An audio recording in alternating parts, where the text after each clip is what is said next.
Seluruh pelajar di Indonesia kini belajar di bawah ancaman pandemi COVID-19, seperti dilakukan oleh banyak negara untuk mencegah penularan virus corona di sekolah. Menteri Pendidikan dan Kebudayaan menerbitkan surat edaran yang mengatur pelaksanaan pendidikan pada masa darurat penyebaran coronavirus. Hari ke hari, masalah COVID-19 belum selesai-selesai dan korban semakin terus bertambah. Di balik itu, permasalahan bangsa yang sedang kita hadapi, yaitu 1. Kemiskinan, 2. Kebodohan, dan 3. Globalisasi yang ingin semua orang selalu bodoh dan miskin. Baru pertama kali Indonesia menghadapi sistem pendidikan yang baru, yaitu sistem daring, bisa disebut juga dengan dalam jaringan, yang dimana semua sistem pembelajaran dilakukan secara online dan ketergantungan dengan gadget. Di sisi lainnya, dengan embel-embel stay at home dan melakukan pembelajaran secara daring, tapi tidak semuanya stay at home, seperti aktivitas pasar tradisional, mall, dan juga tempat rekreasi tetap dibuka, dan dengan menerapkan embel-embel tetap jaga jarak dan gunakan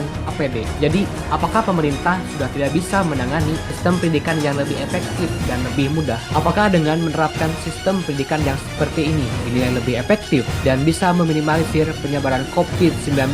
Sedangkan jika kita lihat secara seksama dari segi sudut pandang lain, aktivitas lain masih tetap terbuka lebar. Bagaimana jika mereka tidak punya gadget atau handphone, apalagi harus terhubung ke internet secara real time? Saya akan memberikan berita yang sedang hangat yang terjadi hari-hari ini dengan adanya sistem pembelajaran daring yang terjadi di Tasikmalaya. Mereka belajar kelompok ber-RT. Kalau di desa, jarang orang tua yang memiliki laptop atau HP Android. Bahkan kalau laptop nyaris tidak ada yang punya. Internet pun masih menjadi hal yang baru, ditambah keterbatasan jaringan sinyal internet yang berada di pedesaan.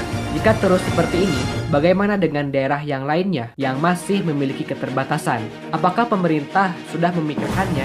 Ditambah HP tidak punya, apalagi kuota. Akankah Indonesia memberikan kemudahan dari segi pembelajaran ke depannya? Jika dilihat dengan seksama, pelajar itu adalah aset yang berharga bagi kita. Bukan hanya kekayaan alam di Indonesia yang melimpah, tapi jika SDM-nya berkualitas, maka kita bisa mengelola SDM menjadi lebih baik. Dengar untuk semuanya, kita jangan mengikuti sebuah arus, tapi cobalah kita untuk berpikir out of the box, berpikir di luar kotak, dan melihat dengan berbagai macam sudut pandang. Dengarkan untuk semua penduduk Indonesia yang kita hadapi, yaitu 1. Kemiskinan, 2. Kebodohan, dan 3. Globalisasi.